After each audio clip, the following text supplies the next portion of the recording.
आजको कथा रहेको छ एउटा सानो समस्याले कस्तो रूप लिन सक्छ।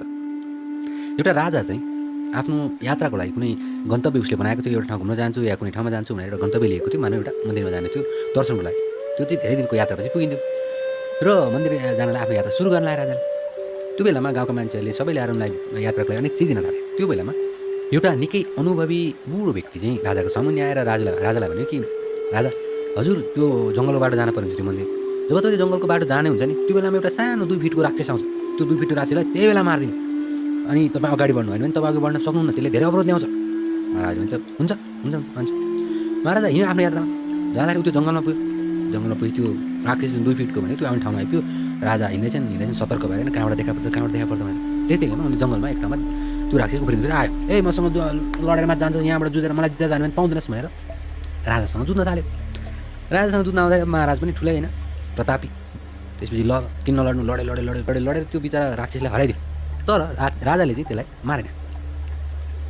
गाउँको त्यो मान्छेले भनेको थियो कि मारेर मात्र अगाडि बढ्नु, होइन भने अगाडि बढ्न पाउनुहुन्न भनेर। तर महाराजले चाहिँ 2 फिटको राक्षसलाई मारेर के हुन्छ, यसले के नै गर्ला भनेर मार्नेछन् र छोड्दैछन्।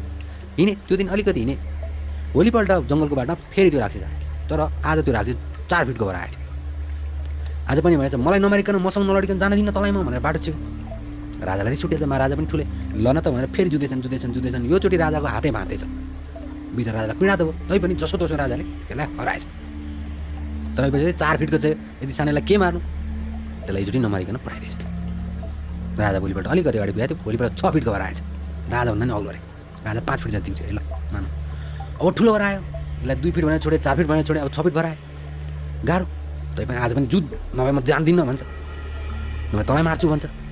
अनि राजाले धेरै गाह्रोसँग जुधेछ। त्योसँग जुधे बल्ल तल्ल राजाले त्यसलाई हराएछ। तर योचोटि भने राजाले त्यसलाई चैट मार्दैछ। त्यसपछि चाहिँ ऊ आरामले मन्दिर जानु भएछ। यो कथा सानो, तर कथाको सार के हो भने तपाईँको जीवनमा जुन समस्या आउने गर्छ नि, पहिला साना हुने गर्छन्। ती समस्याहरूलाई सानोमा नै सिद्धाइहाल्ने गर्नुहोस्, समाधान गर्नुहोस्।